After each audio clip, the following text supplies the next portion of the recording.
ಮಂಗಳೂರಿನಲ್ಲಿ ಟ್ರಾಫಿಕ್ ಸಮಸ್ಯೆ ದಿನದಿಂದ ದಿನಕ್ಕೆ ಭಾಳಷ್ಟು ಪ್ರಾಬ್ಲಮ್ ಕೊಡ್ತಾ ಇದೆ. ಆದರೆ ಇದರ ಬಗ್ಗೆ ಮಂಗಳೂರಿನ ಟ್ರಾಫಿಕ್ ಪೊಲೀಸರಿಗೆ ಯಾವುದೂ ಬಿದ್ದು ಹೋಗಲಿಲ್ಲ ಹೇಳುವ ರೀತಿಯಲ್ಲಿದ್ದಾರೆ. ನೀವು ನೋಡಿ, ಮೊದಲೆಲ್ಲ ಅಲ್ಲಲ್ಲಿ ಟ್ರಾಫಿಕ್ ಪೊಲೀಸರು ಕಾಣಸಿಗ್ತಿದ್ದರು. ಆದರೆ ಇವಾಗ ಎಲ್ಲೂ ಸಿಕ್ಕುವುದು ಭಾಳಷ್ಟು ಕಡಿಮೆ. ಆದರೆ ಈ ಬಗ್ಗೆ ಪೊಲೀಸ್ ಅಧಿಕಾರಿಗಳ ಹತ್ರ ಯಾವಾಗ ಮಾತಾಡಿದರೂ ಒಂದೇ ರೆಡಿಮೇಡ್ ಉತ್ತರ ಇರ್ತದೆ, ನಮ್ಮಲ್ಲಿ ಸ್ಟಾಫ್ ಕಡಿಮೆ ಇದೆ ಹೇಳುವಂಥದ್ದು. ಒಂದು ಹಬ್ಬ ಹರಿದಿನಗಳಲ್ಲಿ ಸಾಧಾರಣವಾಗಿ ಹಬ್ಬದ ಮುಂಚಿನ ದಿವಸ ಹೇಳಿದರೆ, ಒಂದು ನಾಗರ ಪಂಚಮಿಯ ಮುಂಚಿನ ದಿವಸ, ಇಲ್ಲ ದಸರಾ ಹಬ್ಬದ ಮುಂಚಿನ ದಿವಸ, ಇಲ್ಲ ಅಷ್ಟಮಿಯ ಮುಂಚಿನ ದಿವಸ ಇರ್ತದೆ. ಯಾಕಂತ ಹೇಳಿದರೆ ಮಾರ್ಕೆಟಿಗೆ, ಹೂವಿನ ಮಾರ್ಕೆಟಿಗೆ ಜನರು ಮುಂಚಿನ ದಿವಸ ಹೂವು, ಹಣ್ಣು, ತರಕಾರಿ ಪರ್ಚೇಸ್ ಮಾಡಲಿಕ್ಕೆ ಬರ್ತಾರೆ ಹೇಳುವಂಥದ್ದು. ಆದರೆ ಈಗ ಅಂಥ ಸಮಯದಲ್ಲೂ ಕೂಡ ಪೊಲೀಸವರು ಕಾಣಸಿಕ್ಕುವುದಿಲ್ಲ ಟ್ರಾಫಿಕ್ ಇದ್ದು. ನೀವೀಗ ನೋಡ್ತಾ ಇದ್ದೀರಾ ಈ ಒಂದು ವಿಡಿಯೋ, ಇದು ನಮ್ಮ ಬೆಂದೂರ್ವೆಲ್ ಪಂಪ್ವೆಲ್ ರಸ್ತೆ. ಈ ರಸ್ತೆಯಲ್ಲಿ ಫುಟ್ಪಾತಿನ ಮೇಲೆ, ರಸ್ತೆ ಬದಿಯಲ್ಲಿ ಲೈನ್ನಲ್ಲಿ ವಾಹನ ನಿಲ್ಲಿಸಿದರೂ ಕೂಡ ಯಾರೂ ಪೊಲೀಸರು ಇದರ ಬಗ್ಗೆ ತಲೆ ಕೆಡಿಸಿಕೊಳ್ಳುವುದಿಲ್ಲ. ನೀವು ಆ ಪಂಪ್ವೆಲ್ನಿಂದ ಕಂಕನಾಡಿ ಜಂಕ್ಷನ್ಗೆ ಬರುವಲ್ಲಿ ಆ ರಿಕ್ಷಾ ಸ್ಟ್ಯಾಂಡಿನ ಹತ್ರ ಒಬ್ಬ ASI 2-3 ಪೊಲೀಸರು ನಿಂತಿರ್ತಾರೆ. ಆದರೆ ಇವರಿಗೆ ಈ ರಸ್ತೆ ಬದಿಯಲ್ಲಿ ಫುಟ್ಪಾತಿನಲ್ಲಿ ನಿಲ್ಲಿಸಿರುವಂಥ ವಾಹನಗಳು ಕಾಣುವುದಿಲ್ಲ. ಬಟ್ 2 ವೀಲರ್ನಲ್ಲಿ ಹೋಗುವವರು ಹೆಲ್ಮೆಟ್ ಆಗದಿದ್ದರೆ ಫೋಟೋ ತೆಗೆದು ನೋಟಿಸ್ ಬರ್ತದೆ.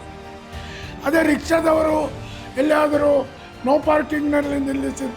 ಆದರೆ 4 ವೀಲರ್ನವರು ಏನು ಸ್ವರ್ಗದಿಂದ ಇಳಿದು ಬಂದಿದ್ದಾರೆ, ಇವರ ಮೇಲೆ ಯಾಕೆ ಕ್ರಮ ಹಾಕುವುದಿಲ್ಲ?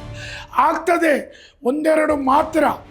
ಆದರೆ ಇವತ್ತು ಮಂಗಳೂರಿನಲ್ಲಿ ಏನಾದರೂ ಟ್ರಾಫಿಕ್ ಸಮಸ್ಯೆಯನ್ನು ಪರಿಹಾರ ಮಾಡಬೇಕು ಹೇಳುವಂಥದ್ದು ಹೊಸದಾಗಿ ಬಂದಿರುವಂಥ ಟ್ರಾಫಿಕ್ DCP ನಮ್ಮ ಕಮಿಷನರ್ ಅವರಿಗೆ ಇಚ್ಛಾಶಕ್ತಿ ಇದೆ ಹೇಳಿ. ಆದರೆ ಫಸ್ಟಿಗೆ ವಾಹನಗಳನ್ನು ನಿಲ್ಲಿಸುವುದರ ಮೇಲೆ ಆ್ಯಕ್ಷನ್ ತಗೊಳ್ಬೇಕು.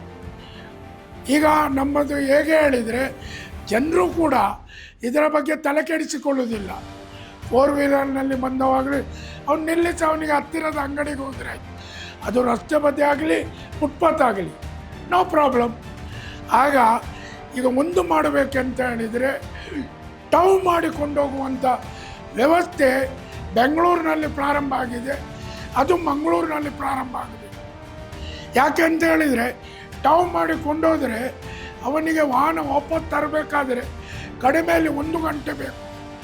ಆಗ ಅವನು ನೆಕ್ಸ್ಟ್ ಈ ಟ್ರಾಫಿಕ್ ರೂಲ್ಸನ್ನು ಉಲ್ಲಂಘಿಸಿ ವಾಹನ ಪಾರ್ಕಿಂಗ್ ಮಾಡಲಿಕ್ಕೆ ಹೋಗೋದಿಲ್ಲ. ಹಾಗಾಗಿ ಕ್ಯಾಮರಾ ಇದೆ, ಅದು ಬೇರೆ. ಅದು 3 ತಿಂಗಳ ಮೇಲೆ ನೋಟಿಸ್ ಬರುವಾಗ ಏನಾಗೋದಿಲ್ಲ, ಅವನಿಗೆ ತಲೆಬಿಸಿ ಆಗೋದಿಲ್ಲ.